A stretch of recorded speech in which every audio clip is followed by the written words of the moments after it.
Hi hello ನಮಸ್ತೆ welcome to ನನಸು cooking channel. ನಾನಿವತ್ತು ತೋರಿಸ್ತಾ ಇರೋಂತಹ ರೆಸಿಪಿ ಬಂದ್ಬಿಟ್ಟು ಕುಷ್ಕ, ಪ್ಲೈನ್ ಕುಷ್ಕ ಹೇಗೆ ಮಾಡೋದು ಅನ್ನೋದನ್ನ ತೋರಿಸ್ತಾ ಇದ್ದೀನಿ. ಇದು ಬಂದು ಒನ್ ಪಾರ್ಟ್ ರೆಸಿಪಿ ಅಂತಲೇ ಹೇಳ್ಬೋದು. ಇದು ಡಿನ್ನರ್ಗೆ, ಲಂಚ್ಗೆ ಮತ್ತು ಬ್ರೇಕ್ಫಾಸ್ಟ್ಗೆ ಯಾವುದಕ್ಕೆ ಬೇಕಂದ್ರೂ ಮಾಡ್ಕೊಬೋದು.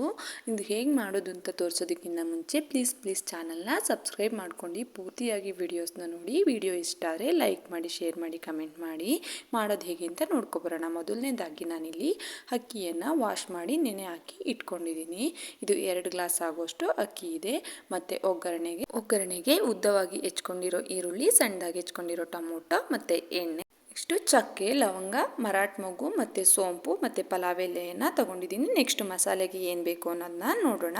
ಉದ್ದವಾಗಿ ಹೆಚ್ಚಿಟ್ಕೊಂಡಿರೋಂಥ ಫಾರಮ್ ಟೊಮೊಟೊ ಮತ್ತು ಉದ್ದವಾಗಿ ಹೆಚ್ಚಿಟ್ಕೊಂಡಿರೋಂಥ ಈರುಳ್ಳಿ, ಕೊತ್ತಂಬರಿ ಸೊಪ್ಪು, ಪುದೀನ ಮತ್ತು ಕಾಯಾಲು, ತೆಂಗಿನಕಾಯಲನ್ನು ತೊಗೊಂಡು ಇಟ್ಕೊಂಡಿದ್ದೀನಿ. ನೆಕ್ಸ್ಟು ನಾನಿಲ್ಲಿ ಶುಂಠಿ ಬೆಳ್ಳುಳ್ಳಿ ಪೇಸ್ಟನ್ನು ತೊಗೊಂಡಿದ್ದೀನಿ.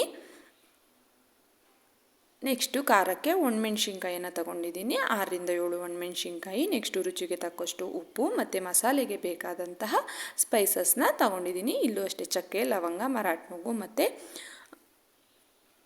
ಸೋಂಪನ್ನು ತೊಗೊಂಡಿದ್ದೀನಿ. ಮೊದಲನೇದಾಗಿ ಮಸಾಲೆನ ಫ್ರೈ ಮಾಡೋದಕ್ಕೆ 2ರಿಂದ 3 ಸ್ಪೂನ್ ಎಣ್ಣೆಯನ್ನು ಹಾಕ್ಕೊಂಡು, ಎಣ್ಣೆ ಕಾದ ನಂತರ ಸ್ಪೈಸಸ್ನೆಲ್ಲ ಆ್ಯಡ್ ಮಾಡ್ಕೊಂಡಿದ್ದೀನಿ. ನೆಕ್ಸ್ಟು ನಾನಿಲ್ಲಿ ಅದು ಸ್ವಲ್ಪ ಫ್ರೈ ಆದಮೇಲೆ ಈರುಳ್ಳಿಯನ್ನು ಹಾಕ್ಕೊಂಡಿದ್ದೀನಿ. ಈರುಳ್ಳಿ ಏನು ಜಾಸ್ತಿ ಫ್ರೈ ಆಗೋಂಥ ಅವಶ್ಯಕತೆ ಇಲ್ಲ.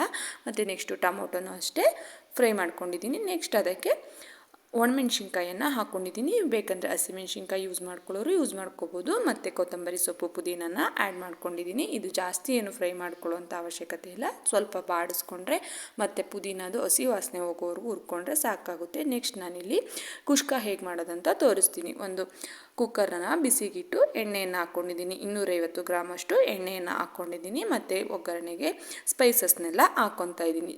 ಚಕ್ಕೆ, ಲವಂಗ, ಪಲಾವ್ ಎಲೆ, ಮರಾಠ ಮೊಗ್ಗು ಹಾಕ್ಕೊಂಡಿದ್ದೀನಿ. ನೆಕ್ಸ್ಟ್ ನಾನಿಲ್ಲಿ ಈರುಳ್ಳಿ, ಉದ್ದವಾಗಿ ಹೆಚ್ಕೊಂಡಿರೋ ಒಂದು ಈರುಳ್ಳಿಯನ್ನು ಹಾಕ್ಕೊಂಡಿದ್ದೀನಿ. ಮೀಡಿಯಮ್ ಸೈಜ್ ಈರುಳ್ಳಿ. ಇದನ್ನು ಸ್ವಲ್ಪ ಬಾಡಿಸ್ಕೊಬೇಕು. ಬ್ರೌನ್ ಕಲರ್ ಆಗೋದೇನು ಬೇಕಾಗಿಲ್ಲ.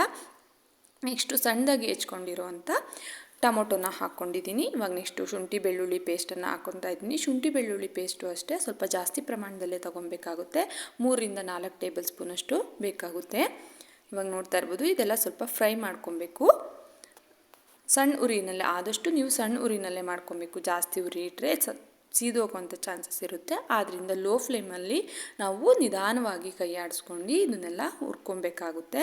ನೆಕ್ಸ್ಟು ನಾವಿಲ್ಲಿ ಹುರಿದಿಟ್ಕೊಂಡಿರೋಂತಹ ಮಸಾಲಾನ ಗ್ರೈಂಡ್ ಮಾಡ್ಕೊಂಡು ಬರೋಣ. ಮಸಾಲ ನೋಡ್ಬೋದು. ಇವಾಗ ಮಸಾಲ ಇಲ್ಲಿ ರೆಡಿಯಾಗಿದೆ. ಈ ರೀತಿಯಾಗಿ ಗ್ರೈಂಡ್ ಮಾಡಿಕೊಂಡ್ರೆ ಸಾಕಾಗುತ್ತೆ. ಸ್ವಲ್ಪ ನುಣ್ಣಗೆ ಪೇಸ್ಟ್ ಮಾಡ್ಕೊಬೇಕಾಗುತ್ತೆ. ತರ್ತರಿಯಾಗಿ ರುಬ್ಕೊಳ್ಳೋದು ಅಷ್ಟು ಚೆನ್ನಾಗಿರಲ್ಲ. ನುಣ್ಣದಾಗಿ ಪೇಸ್ಟ್ ಮಾಡ್ಕೊಬೇಕಾಗುತ್ತೆ.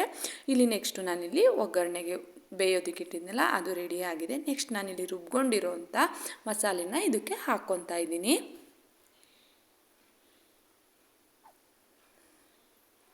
ನೋಡ್ತಾ ಇರ್ಬೋದು ಯಾವ ರೀತಿಯಾಗಿ ಕಲರ್ ಬಂದಿದೆ ಅಂತ. ನಾವೀಗ ಮಸಾಲೆನ ಹುರಿದು ಗ್ರೈಂಡ್ ಮಾಡ್ಕೊಳ್ಳೋದ್ರಿಂದ ಈ ರೀತಿಯಾಗಿ ಕಲರ್ ಬರುತ್ತೆ. ನಾವು ಹಸಿದಾಗಿ ಹಾಗೆ ಹಾಕ್ಕೊಂಡ್ರೆ ಈ ರೀತಿ ಕಲರ್ ಬರೋದಿಲ್ಲ. ನಾನು ಇದಕ್ಕೆ ಯಾವುದೇ ರೀತಿ ಬ್ಯಾಡಗೆ ಮೆಣಸಿನ್ಕಾಯನ್ನು ಯೂಸ್ ಮಾಡಿಲ್ಲ. ಕಲರ್ ನೋಡ್ಬೋದು. ನೆಕ್ಸ್ಟ್ ನಾನು ಇದಕ್ಕೆ ಬಿರಿಯಾನಿ ಪೌಡರನ್ನು ಆ್ಯಡ್ ಮಾಡ್ಕೊತಾ ಇದ್ದೀನಿ. ಜಾಸ್ತಿ ಏನೂ ಬೇಕಾಗಿಲ್ಲ. 1-2 ಸ್ಪೂನ್ ಆದರೆ ಸಾಕಾಗುತ್ತೆ ಬಿರಿಯಾನಿ ಪೌಡರು. ಹಾಕಿದ್ರೂ ನಡೆಯುತ್ತೆ, ಹಾಕದೇ ಇದ್ರೂ ನಡೆಯುತ್ತೆ. ನಿಮಗೆ ಬೇಕಂದರೆ ಹಾಕ್ಕೊಬೋದು. ಟೇಸ್ಟ್ ಮಾತ್ರ ಚೆನ್ನಾಗಿರುತ್ತೆ. ನೆಕ್ಸ್ಟ್ ರುಚಿಗೆ ತಕ್ಕಷ್ಟು ಉಪ್ಪನ್ನು ಹಾಕ್ಕೊತಾ ಇದ್ದೀನಿ. ಮತ್ತು ಮಸಾಲೆ ಬೇಯೋದಕ್ಕೆ ನಾನಿಲ್ಲಿ ನೀರನ್ನು ಅಡ್ಜಸ್ಟ್ ಮಾಡ್ಕೊತಾ ಇದ್ದೀನಿ. ಸ್ವಲ್ಪ ಮಸಾಲೆ ಚೆನ್ನಾಗಿ ಕುದಿ ಬಂದ ನಂತರ ನಾವಿಲ್ಲಿ ಅಕ್ಕಿನ ಹಾಕ್ಕೊಬೇಕಾಗುತ್ತೆ. ನೆನೆಸಿರೋಂಥ ಅಕ್ಕಿನ ಹಾಕ್ಕೊತಾ ಇದ್ದೀನಿ. ಇವಾಗ ಮಸಾಲೆ ಕುದಿ ಬಂದು ಹಸಿ ವಾಸನೆ ಎಲ್ಲ ಹೋಗಿದೆ. ನೆಕ್ಸ್ಟ್ ನಾನಿಲ್ಲಿ ಅಕ್ಕಿನ ಹಾಕ್ಕೊತಾ ಇದ್ದೀನಿ. ಜಾಸ್ತಿ ತಿರುಗಿಸ್ಬಾರ್ದು. ಜಾಸ್ತಿ ತಿರುಗಿಸಿದ್ರೆ ಅಕ್ಕಿ ಕಟ್ಟಾಗುವಂಥ ಚಾನ್ಸಸ್ ಇರುತ್ತೆ. ಆದ್ದರಿಂದ ಸ್ವಲ್ಪನೇ ತಿರುಗಿಸ್ಕೊಬೇಕು. ಇವಾಗ ನಾನಿಲ್ಲಿ ಇದಕ್ಕೆ ಕಾಯಾಲನ್ನು ಹಾಕ್ಕೊತಾ ಇದ್ದೀನಿ. ಕಾಯಾಲಷ್ಟೇ ಕುಷ್ಕಕ್ಕೆ ತುಂಬಾ ಒಳ್ಳೆ ಟೇಸ್ಟ್ ಕೊಡುತ್ತೆ. ಜಾಸ್ತಿ ಮಸಾಲೆ ಇರೋದಿಲ್ಲ, ತುಂಬ ಚೆನ್ನಾಗಿರುತ್ತೆ. ನೋಡ್ತಾ ಇರ್ಬೋದು ಇಲ್ಲಿ. ಇವಾಗ ಇದು ಅಕ್ಕಿ ಮುಕ್ಕಾಲು ಭಾಗ ಬೇಯೋದಕ್ಕೆ ಇಟ್ಟಿದೆ. ಮುಕ್ಕಾಲು ಭಾಗ ಬೆಂದ ನಂತರ ನಾನಿಲ್ಲಿ ಕುಕ್ಕರ್ನ ಲಿಡ್ನ ಕ್ಲೋಸ್ ಮಾಡ್ತಾ ಇದ್ದೀನಿ. ಇದು 1ರಿಂದ 2 ಕೂಗು, ನಿಮಗೆ ಎಷ್ಟು ಕೂಗು ಬೇಕೋ ಅಷ್ಟು ಕೂಗಿಸ್ಕೊಬೋದು.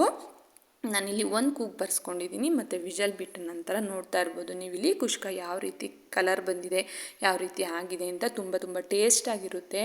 ಒಮ್ಮೆ ಟ್ರೈ ಮಾಡಿ ನೋಡಿ. ನಿಮಗೆ ನಾನ್ ವೆಜ್ ತಿನ್ನೋರು ಬೇಕಂದರೆ ಇದೇ ರೀತಿಯಲ್ಲಿ ಮಾಡ್ಕೊಬೋದು. ಆದರೆ ನಾನ್ ವೆಜ್ನ ಆ್ಯಡ್ ಮಾಡ್ಕೊಬೋದು, ಇಲ್ಲಾಂದರೆ ವೆಜ್ಜು ಸಹ ಹಾಕ್ಕೊಬೋದು. ಬಟಾಣಿ ಅದನ್ನೆಲ್ಲ ಸೇರಿಸ್ಕೊಂಡು ಸಹ ಮಾಡ್ಕೊಬೋದು. ನಾನಿಲ್ಲಿ ಪ್ಲೇನ್ ಕುಷ್ಕ ಮಾಡಿದ್ರಿಂದ ಏನೂ ಹಾಕ್ಕೊಂಡಿಲ್ಲ. ನೋಡ್ತಾ ಇರ್ಬೋದು ಯಾವ ರೀತಿಯಾಗಿ ಕಲರ್ ಬಂದಿದೆ ಅಂತ, ತುಂಬಾ ಚೆನ್ನಾಗಿರುತ್ತೆ. ಇದನ್ನು ಪ್ಯೂರ್ ವೆಜಿಟೇರಿಯನ್ಸ್ ಆದರೆ ಮೊಸರು ಬಜ್ಜಿ ಜೊತೆ ಬೇಕಂದರೆ ಸರ್ವ್ ಮಾಡ್ಬೋದು. ಅಥವಾ ನಾನ್ ವೆಜ್ಜು ನಾವು ತೊಗೊತೀವಿ ಅನ್ನೋದಾದರೆ ನಾವು ಚಿಕನ್ ಫ್ರೈ, ಮಟನ್ ಫ್ರೈ ಮತ್ತು ಗ್ರೇವಿ, ನಾನ್ ವೆಜ್ ಗ್ರೇವಿಗಳಲ್ಲಿ ಸರ್ವ್ ಮಾಡ್ಬೋದು. ತುಂಬಾ ಟೇಸ್ಟಿಯಾಗಿರುತ್ತೆ. ನೋಡ್ತಾ ಇರ್ಬೋದು ಇವಾಗ ಇಲ್ಲಿ ಕುಷ್ಕ ಯಾವ ರೀತಿಯಾಗಿದೆ ಅಂತ. ಈ ವಿಡಿಯೋ ಇಷ್ಟ ಆದರೆ ಪ್ಲೀಸ್ ಲೈಕ್ ಮಾಡಿ ಮತ್ತು ಚಾನಲ್ನ ಸಬ್ಸ್ಕ್ರೈಬ್ ಮಾಡ್ಕೊಂಡು ಪೂರ್ತಿಯಾಗಿ ವಿಡಿಯೋಸ್ನ ನೋಡಿ. Thank you for watching.